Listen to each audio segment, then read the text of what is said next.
U.S. President Donald Trump has been making a lot of tariff threats against Canada.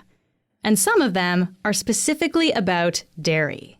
We don't need them for agricultural products because we have all the agriculture we need.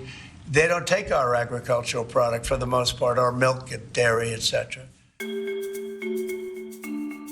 Trump has threatened to impose massive tariffs on Canadian dairy entering the U.S. They'd be part of the reciprocal tariffs coming in April, in retaliation for Canada's. We do limit American dairy imports and have tariffs of up to 300%, but only if the U.S. exceeds our import limit. And according to the International Dairy Foods Association, that's never happened. All of this is part of our system of supply management. Canada carefully manages its domestic dairy production and has strict regulations surrounding imports and exports. But not everyone agrees that this system still makes sense. And the recent tensions around trade have reignited conversations about supply management. So today, Nojoud Al Mallees is on the show. She's an economics reporter with The Globe. She'll explain how supply management works, what it means for farmers and consumers, and why it's become a target in Trump's trade war. I'm Menaka Raman-Wilms, and this is The Decibel from The Globe and Mail. Nojoud, thanks so much for being here. Thanks for having me. So Trump's tariff threats against our dairy sector have to do with our system of supply management, which I know sounds a little bit dull, but it's actually really important. So what exactly is this system? Supply management is a national system that controls both production and pricing for products like eggs, dairy, and poultry. So you have provincial marketing boards that set quotas for producers in their jurisdiction. So farmers across the country are given out quotas for how much they're supposed to be producing of those products, and the pricing is already preset. On the national level, the federal government protects the system and protects farmers from competition by imposing really steep tariffs on imports that go beyond a certain level. So you have a certain level of imports that are tariff-free, and then beyond that, you could see tariffs as high as 200 to 300% on cheese, dairy, eggs, etc. Okay, so keeps prices stable, keeps production at a manageable level. I guess this kind of gets into it. Then why exactly does the system exist? The system is meant to provide some stability and predictability. It was born out of a lot of volatility in the 1960s. And a lot of countries subsidize their agricultural sectors. And so instead of offering subsidies, the system was brought in to give farmers some stability in pricing and to manage production so that at its best, consumers can be certain that there will be enough domestic supply of these essential food items.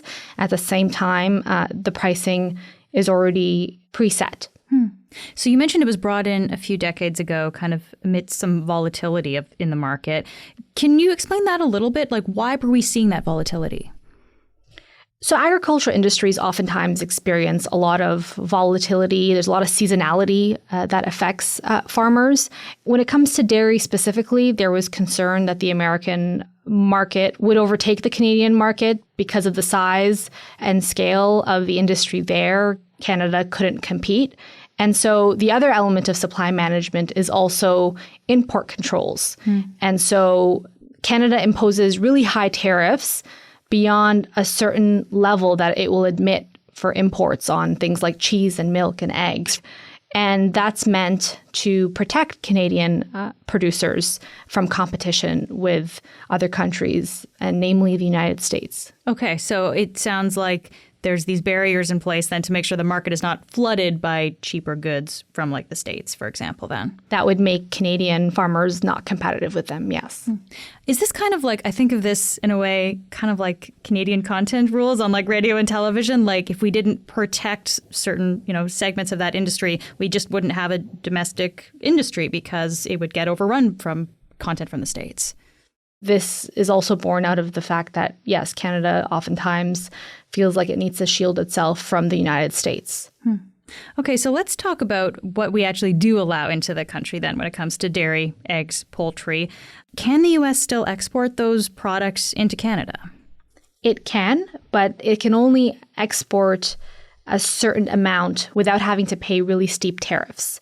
And so beyond that tariff-free level, tariffs on things like cheese and milk and eggs can reach 200, 300%. Wow. And so it kind of serves as a limit on how much other countries can sell their products in Canada.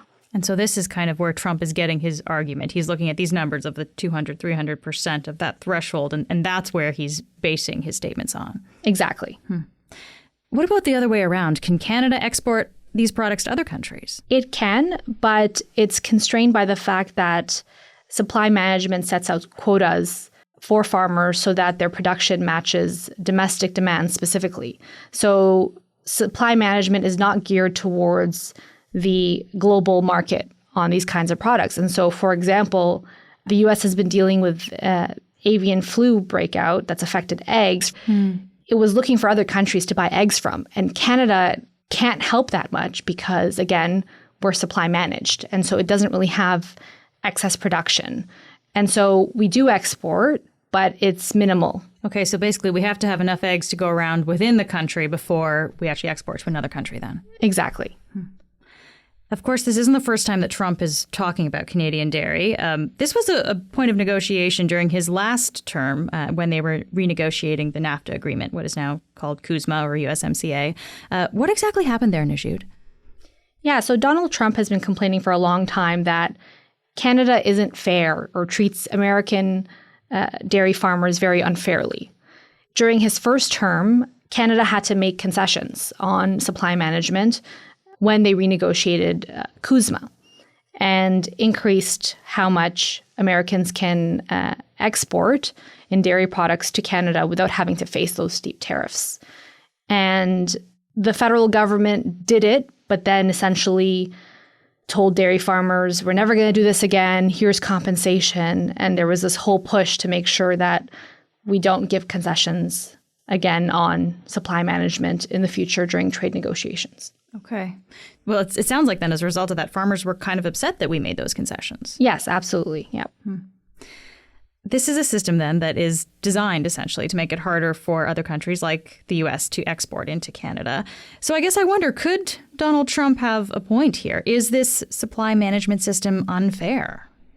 So a lot of economists and experts say that Canada puts itself in a tricky spot when it's going through trade negotiations or even pushing back, for example, right now on the U.S. tariffs, because it has this supply management system that is clearly a protectionist system that goes against the principles of free trade.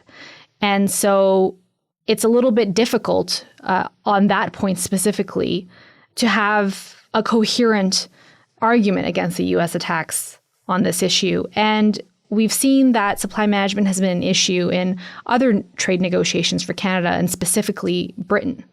Okay, so this does not just come up when we're talking to the U.S. It actually comes up with other countries as well. What did Britain have to say about it? So trade negotiations last year with Britain fell apart in part over dairy and specifically cheese. Britain wanted access to the Canadian market, and they couldn't get to an agreement. And the UK walked away from negotiations. And so there are now multiple examples where Canada has struggled with trade negotiations because of supply management. So it sounds like this is maybe a little bit of a sticking point then when it comes to us negotiating trade deals with other countries. People don't like the fact that we have this protected industry. Yeah, the word that people often use to describe it is that it's an irritant. It's an irritant in Canada's trading relationships with other countries. Trump is threatening to put reciprocal tariffs on Canadian dairy entering the U.S. market. This is part of the reciprocal tariff threats that could be coming in April. What would be the impact on our industries if he does that? Our dairy industry won't really be impacted a lot by those reciprocal tariffs in aggregate because, again, they don't export a lot to the U.S. and they focus on meeting domestic demand. And so even in the statement that was put out by dairy farmers, they pointed to the fact that Canada made concessions during CUSMA. And they didn't necessarily say much about the actual reciprocal tariffs. But what that threat tells us is that the U.S. is still upset about this, and this isn't going to go away. And as trade tensions continue and even escalate, governments in Canada, and including industry, know that this is going to be an issue that they will have to deal with the United States. It's more of a signal than anything else. We'll be back in a moment.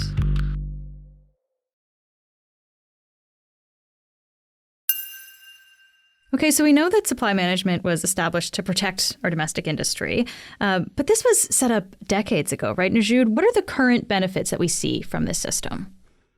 Proponents of the system, including industry folks, will say that it provides stability for both producers and consumers, that we're shielded from massive price fluctuations, that we ensure we can domestically produce these very essential goods that, families rely on a lot: milk, cheese, eggs, chicken.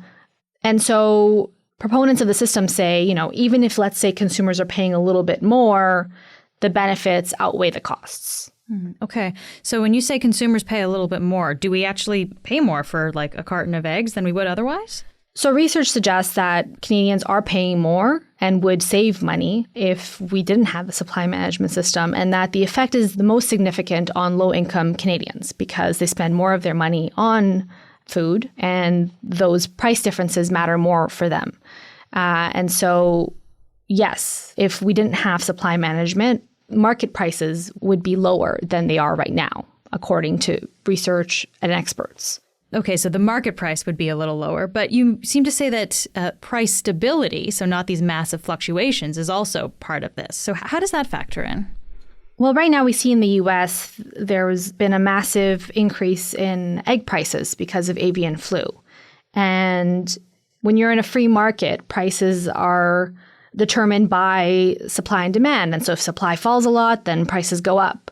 Well, when you have a system that already sets the price, that can't happen. There is no adjustment between demand and supply. And so presumably you don't have those kind of price shocks if you have a system like this. So our supply management system actually kind of cushioned us then from seeing those massive price fluctuations for the price of eggs that the States is seeing. Yes. So there, a shortage will just spike up prices, whereas here you wouldn't see that kind of thing happen.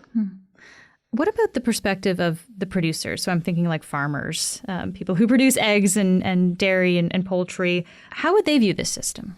Well, for them, it offers a lot of stability, obviously, because it determines how much they're going to produce.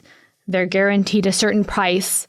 And so they don't have to worry about competing because they have these quotas. And so they don't have to worry about a larger producer swallowing them or foreign competition. And so, yes, the industry is a huge proponent of supply management. We're also having conversations more these days, too, about breaking down interprovincial trade barriers, right? Because of the tariff threats from the states trying to trade between provinces and territories more. How does this system factor into this conversation about supply management? Well, supply management is a form of an interprovincial trade barrier. You can sell products to different provinces, but there's various regulatory requirements to being able to do that. And obviously, each province has its own controls on production and pricing. So it's not a free market within Canada, and it operates based on these provincial marketing boards across the country. It is not a one unified system. Okay, so Ontario's got a system, Alberta's got a system, and so it's not necessarily free to go between those systems. Then it has to happen at a provincial level. Yep, and there, again, like you can sell to different provinces, but there's a regulatory process you have to go through to do that. So we've talked a bit about the benefits of the system. What about criticisms of supply management? What do people say on the other side? Well, critics have been for years calling for dismantling the system. I think the primary benefit that many would say would come from removing the system is lower prices for consumers. The second issue, and we've already talked about this a bit, is on trade. If it's a roadblock during trade negotiations, how much are we hurting ourselves in other parts of the economy because we want to protect supply management? Are we picking winners and losers in the economy? And right now, we're in a moment where we're seeing that play out on a very high level, obviously, and there's a lot going on between Canada and the US. But a lot of those critics of supply management say this is the moment to really take this seriously because it could help us at least remove one irritant with the US and potentially help us smooth out the relationship even a little bit. And a lot of these conversations are happening at the governmental level, obviously. So how do federal political parties in Canada, how do they approach this issue? There is across-the-board support for supply management in Canada across the political spectrum. When Canada made that concession on dairy during CUSMA negotiations, the Bloc Québécois brought forward a bill in the House of Commons to essentially ban the government from making concessions in the future on supply management. And it received support from all parties. It passed the House of Commons, but it didn't become a law before Parliament was prorogued. So the bill died. But it tells you how much political parties support supply management and don't waver on the issue. And it's largely for political reasons. There's a lot of dairy farmers in Ontario and Quebec. All these parties are going after votes in the same regions. And so even right now, as we see these tensions with the US, every party continues to support supply management. Interesting. Okay, so across the board, politicians in Canada seem to support it, even though it does create some hurdles in these trade conversations. The only leader that I've seen say something that suggests they're open to making concessions on supply management is Alberta Premier Danielle Smith. In a radio interview last month, I believe, she said that she's already asked her agriculture minister to start looking at what it would look like to compensate farmers for any concessions they would have to make, Canada would have to make on supply management to repair the trade relationship with the US. But nobody else has really been talking about this, including all the premiers who've been very active on the interprovincial trade file, on economic policy right now in the face of the US trade war. None have had much to say about supply management. Okay, interesting. So Danielle Smith seems to be the only standout in that way. If we do kind of look at what she was saying with those statements, though, what would happen if we dismantled this system? Like, how would that actually change things? If we were going to go full steam ahead with dismantling supply management, it would be a process that would take years, and it would have to involve some sort of compensation for producers who right now have quotas that are worth a lot of money. This is the quotas to produce so many eggs or so much milk. Yeah, exactly. Australia and New Zealand have both dismantled their systems before, so there is a bit of a blueprint for Canada. But again, we would have to get over the political hurdle first before we could talk about dismantling the system. What's more likely, in my estimation, is that as Canada continues to negotiate with the US, and let's say CUSMA negotiations are reopened, it's more likely that Canada would have to make some sort of concession on supply management, rather a complete dismantling of the system.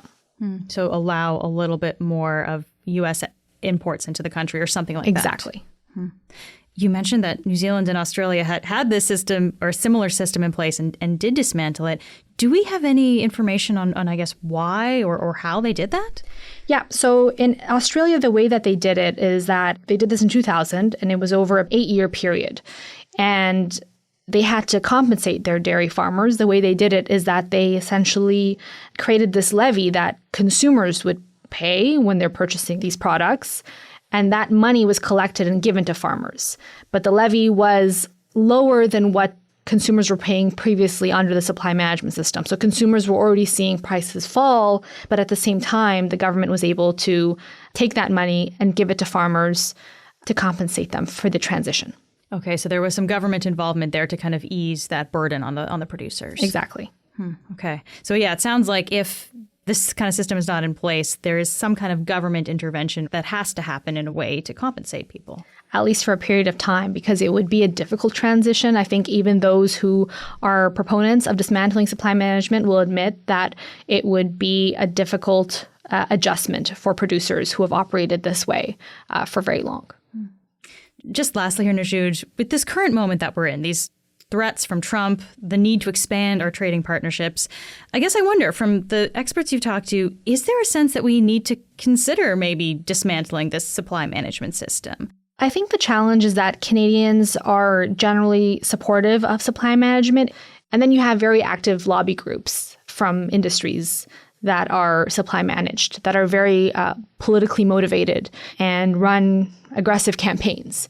And so to move towards dismantling supply management, there's a lot that would have to happen. You'd have to convince Canadians that this is worthwhile. And then that could provide a reason for politicians to use political capital to go after this.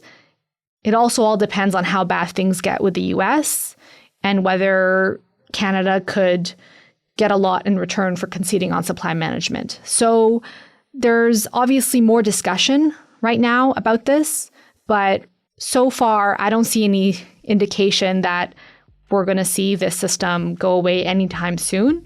Time will tell, and I think as we get closer to more normal negotiations with the US on trade, we'll get a better picture of what Canada is willing to give up and whether it'd be worth it. Nojoud, it's been so great to talk to you. Thank you for being here. Thanks for having me.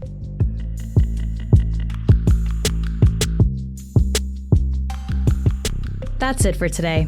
I'm Menaka Raman-Wilms. Our intern is Amber Ranson. Our producers are Madeline White, Michal Stein, and Ali Graham. David Crosby edits the show. Adrian Chung is our senior producer, and Matt Frainer is our managing editor. You can subscribe to the Globe and Mail at globeandmail.com/subscribe. Thanks so much for listening.